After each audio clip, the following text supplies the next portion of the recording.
السلام علیکم جی وعلیکم. اچھا، کشمیر میں کرفیو لگے 35 روز ہو گئے ہیں، ظلم کی انتہا ہو گیا، تو کیا کہتے ہیں آپ اس کے بارے میں؟ بالکل جی، یہ کہہ لیں کہ عالمی برادری کے لیے انتہائی شرمناک بات ہے، اور یقیناً یہی بات جو ہے نا وہ سمجھ میں آتی ہے کیونکہ وہ مسلمان ہیں، اور مسلمان اگر نہ ہوتے تو پھر تو کہہ لیں کہ نام نہاد جو انسانی حقوق کی تنظیمیں ہیں یہ کچھ نہ کچھ کارروائی کرتی، مگر یہ سب چپ ہیں، اور جس طرح بات کرنی چاہیے کوئی بات نہیں کر رہا. تو یہ بہت بڑا ظلم ہے، مگر میں یہ سمجھتا ہوں کہ یہ انڈین حکومت جو ہے یہ اپنے لیے کہہ لیں کہ بہت ہی برا کر رہی ہے. جیسے ہوتا ہے نا پریشر کوکر جب تک بند رہتا ہے اور تو اس میں کہہ لیں کہ پریشر بڑھتا رہتا ہے، تو جتنا یہ زیادہ دبائیں گے اتنا ہی یہ ایسے جو پریشر جو سے کھلے گا نا جب، تو یہ ان کے لیے خطرناک ہوگا، اور ان کو یہ مجبور کر رہے ہیں کہ ہمارے ساتھ یہ کچھ غلط کریں. تو یہ بہت ہی غلط ہے، اور مجھے اس کا جو ہے نا وہ انجام اچھا نظر نہیں آ رہا. حالانکہ پاکستان نے بہت ہی کہہ لیں کہ ضرورت سے زیادہ نرمی دکھا رہے ہیں، حکومت جو ہے نا ضرورت سے زیادہ نرمی دکھا رہی ہے، اتنی نرمی نہیں ہونی چاہیے، مگر اس کے باوجود بھی کہہ لیں کہ وہ انڈیا ٹس سے مس نہیں ہو رہا، اور عالمی جو برادری ہے اور جو یعنی دوسری حکومتیں ہیں یورپ وغیرہ ہے وہ بالکل اس طرح بات نہیں کر رہے جیسے کرنی چاہیے. تو یہ انتہائی دکھ کی بات ہے، اور سب سے زیادہ دکھ ہے وہ اسلامی ممالک پہ آتا ہے کہ یہ نام نہاد اسلامی ممالک تو ہیں مگر کوئی ان کی سوچ نہیں ہے کہ ایک کہہ لیں کہ OIC تو بنی ہوئی ہے مگر اس کا بھی کوئی رول نہیں ہے، اور ایک دکھاوا ہے اور کچھ نہیں ہے. کہتا حکومت کو کیا حکمت عملی اپنانی چاہیے اس پہ؟ دیکھیں جی، اس کے اوپر جو ہے باتیں تو ظاہر ہے ٹاک شوز میں بہت ہوتی رہتی ہیں، لوگ باتیں کرتے رہتے ہیں، تو اب کہہ لیں کہ اس پہ ابھی دیکھیں نا ابھی تک انہوں نے جو فضائی جو ہے وہ فضا بند نہیں کی بھارت کے لیے، صرف نہیں، کل سے وزیر اعظم عمران خان صاحب نے فضائی حدود کی پابندی لگا دی گئی ہے. آج میں ڈاکٹر شاہد مسعود صاحب کو سن رہا تھا، وہ کہہ رہے تھے کہ صرف چونکہ پریزیڈنٹ آف انڈیا نے جانا تھا کہیں تو اس کے لیے انہوں نے بند کیا ہے، ویسے ابھی تک انہوں نے بند کرنے کا اعلان نہیں کیا دوسرے جہازوں کے لیے جو عام روٹین کا ہے. تو اگر یہی بات ہے تو یہ بات غلط ہے، یہ ٹوٹل اور مکمل طور پہ انڈیا کے لیے یہ فضا جو ہے وہ ہماری بند ہونی چاہیے، یہ بہت ضروری ہے. اس کے علاوہ جو تجارت ہے کسی قسم کی بھی بالکل بند ہونی چاہیے، اور میں یہ بھی سمجھتا ہوں کہ کہہ لیں کہ وہاں ہمیں جس طرح انڈیا ادھر گھس گیا ہے ان کا کوئی حق نہیں بنتا تھا کہ وہ آزاد یعنی کہہ لیں کہ مقبوضہ کشمیر میں چلے جاتے، ہم بھی کہہ لیں کہ کچھ نہ کچھ حق رکھتے ہیں کہ ہم بھی وہاں اندر داخل ہو جائیں، کیونکہ انہوں نے خود جتنے ایگریمنٹس تھے ان کو نفی کر دی ان کی اور بدماشی کی ہے. اور یہ کہہ لیں کہ 75 سال سے یہ مسئلہ تھا، اور انہوں نے کہہ لیں کہ بس اپنی پارلیمنٹ میں قراردادیں پاس کیں اور یہ مسئلہ سمجھے کہ اپنے طور پر انہوں نے حل کرنے کی کوشش کی ہے. تو یہ بالکل ایک ظلم ہے.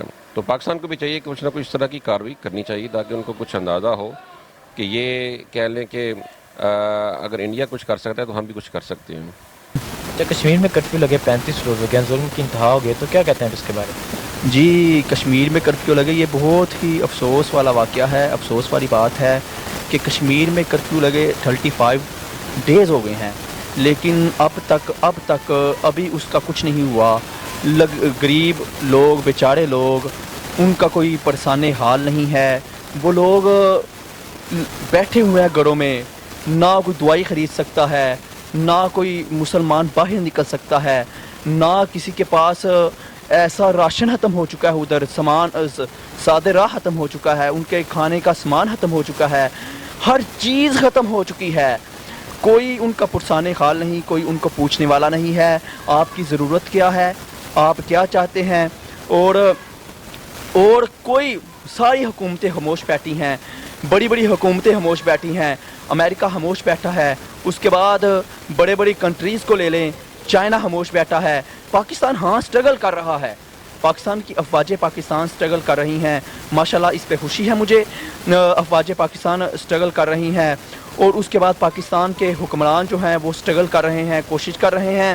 اور اتنا ماشاءاللہ میں اس بات سے خوش ہوں کہ اتنا کوئی ملک اتنی زیادہ سٹرگل، اتنی زیادہ کوشش، اتنی زیادہ جدوجہد نہیں کر رہا جتنا کہ افواجی پاکستان کر رہی ہیں اور پاکستان کے حکمران کر رہے ہیں.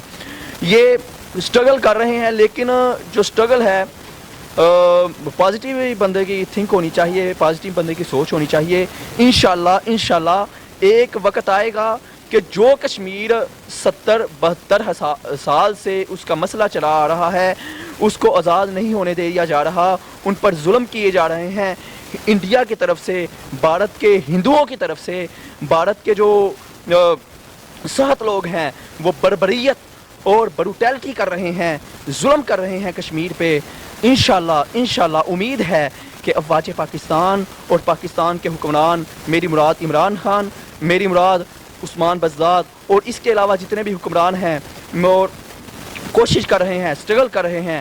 امید ہے کہ انشاءاللہ یہ کشمیر ول ون, کشمیر انشاءاللہ ضرور جیتے گا, اور کشمیر انشاءاللہ ضرور فتح سے ہمکنار ہوگا, اور شکست سے انڈیا انشاءاللہ 2-4 ہوگا, اور کشمیریوں کی جو پاکستانیوں کی ساتھ سٹرگل ہے یہ انشاءاللہ ضرور کام آئے گی. ٹھیک ہے, تو یہ بتائیں کہ حکومت کو اب اس پہ کیا حکمت عملی اپنانی چاہیے؟ ہاں جی, میں سوچتا ہوں کہ سب سے پہلی بات یہ ہے کہ حکومت نے آج تک 30 سے 32 دن ہو گئے ہیں, حکومت سمجھوتے پہ ہی اتری ہوئی ہے. حکومت امریکہ میں گئی ہے, ان سے کہا ہے سمجھوتا کرواؤ ہمارا. اس کے بعد چائنا میں گئی ہے, ان سے کہا ہے ہمارا سمجھوتا کرواؤ. اس کے بعد بڑی جو سپر پاورز ہیں ان کے پاس حکومت گئی ہے اور حکومت نے کہا ہے کہ سمجھوتا کرواؤ, لیکن کسی نے کوئی سمجھوتا نہیں کروایا. اور دیکھیں آگے لائحہ عمل کیا ہوتا ہے. لیکن سب سے بیسٹ وے ہے کہ ہر چیز کا حل جنگ نہیں ہوتا. یہ نہیں کہ مار تار کر کے, دونوں نیوکلیر بمبی کے دونوں کے پاس ہے, اگر یہ جنگ شروع ہو گئی تو تباہی پھیل جائے گی. دونوں جو کنٹریز ہیں ان کے لیے مسئلہ کھڑا ہو جائے گا, دونوں کنٹریز کے لیے ہی نہیں بلکہ پورے ورلڈ کے لیے مسئلہ کھڑا ہو جائے گا. اس لیے بیسٹ وے یہ ہے کہ ہماری حکومت کو ایسا کوئی کام کرنا چاہیے کہ جس کے ذریعے ہم کشمیریوں کی مدد بھی کر سکیں اور جنگ والی سچویشن بھی نہ بنے. ٹھیک ہے, تو کشمیر کو لے کے آپ انڈیا کو کیا پیغام دینا چاہیں گے؟ ہم انڈیا کو یہ پیغام دینا چاہتے ہیں کہ انڈیا یہ جو فخر کر رہا ہے نا, ہمارے پاس نیوکلیر بھی ہے, ہمارے پاس بڑے بڑے ہتھیار ہیں, ہماری عوام 1 کروڑ 22 لاکھ ہے, اس کے مقابلے میں پاکستان صرف 1 ارب 22 کروڑ ہے, اس کے مقابلے میں پاکستانی صرف 22 کروڑ ہیں. انڈیا کو دیکھنا چاہیے, مسلمانوں کا بیک گراؤنڈ دیکھنا چاہیے کہ آج تک مسلمانوں نے یہ نہیں دیکھا کہ ہم کم تعداد میں ہیں. مسلمان کم تعداد میں ہو کے بھی بڑی بڑی حکومتوں کو شکست دیتے رہے ہیں اور بڑے بڑے حکمرانوں, بڑے بڑے سپر پاورز کو شکست دیتے رہے ہیں. کیسرو کسرا کے تحت انہوں نے الٹا دیے. اس کے بعد اگر ابو جہل ان کے مقابلے میں آیا, ابو لہب ان کے مقابلے میں آیا تو یہ اٹھے. ان کے پاس تلواریں کم تھی, ان کے پاس ہتھیار کم تھے, ان کے پاس اسلحہ کم تھا, لیکن یہ اٹھے اور جا کے ان کو نیست و نابود کر دیا, اور ان کا جو نشان تھا, ان کا جو نام تھا, وہ صفحہ ہستی سے مٹا دیا. یہ نہ مودی فخر نہ کرے, تکبر نہ کرے کہ ہماری اتنی زیادہ عوام ہے اور ہم سب کچھ کر سکتے ہیں. نہیں, اسلحہ اور عوام کا زیادہ ہونا یہ سب کچھ نہیں ہوتا. سب کچھ ہوتا ہے بندے کی سیلف پاور, اور بندے کا جو اپنے رب پہ بلیو ہے نا, وہ سب سے بڑی چیز ہوتی ہے. اور مسلمانوں کا الحمدللہ مسلمانوں کا اپنے رب پہ بلیو بھی ہے اور مسلمانوں میں کانفیڈنس بھی ہے. ٹھیک ہے, یہ بتائیں آئے روز پولیس کے نئے تشدد کے واقعات رونما ہوتے ہیں, تو کیا عثمان بزدار صاحب کو استعفیٰ دے دینا چاہیے, اور پولیس ٹھیک کرنے کے لیے کیا حکمت عملی اپنانی چاہیے؟ ہاں جی, یہ پولیس کو ٹھیک کرنے کے لیے نا میں کہتا ہوں کہ جو بڑی کنٹریز ہیں نا, ترقی یافتہ ممالک ہیں, USA, جرمنی وغیرہ, اس کے بعد چائنا وغیرہ, ان کی جو حکمت عملی ہے پولیس کو چلانے کی, کہ کس طرح انہوں نے پولیس کو مینٹین کیا ہوا ہے, اسی طرح پاکستان کو بھی, پاکستان کی حکومت کو بھی اسی طرح پولیس کو مینٹیننس کرنا چاہیے. تو کیا ابھی جو واقعات ہو رہے ہیں, عامر کا جو ابھی نیا واقعہ ہوا ہے, تو کیا عثمان بزدار جو پولیس پہ اس واقعے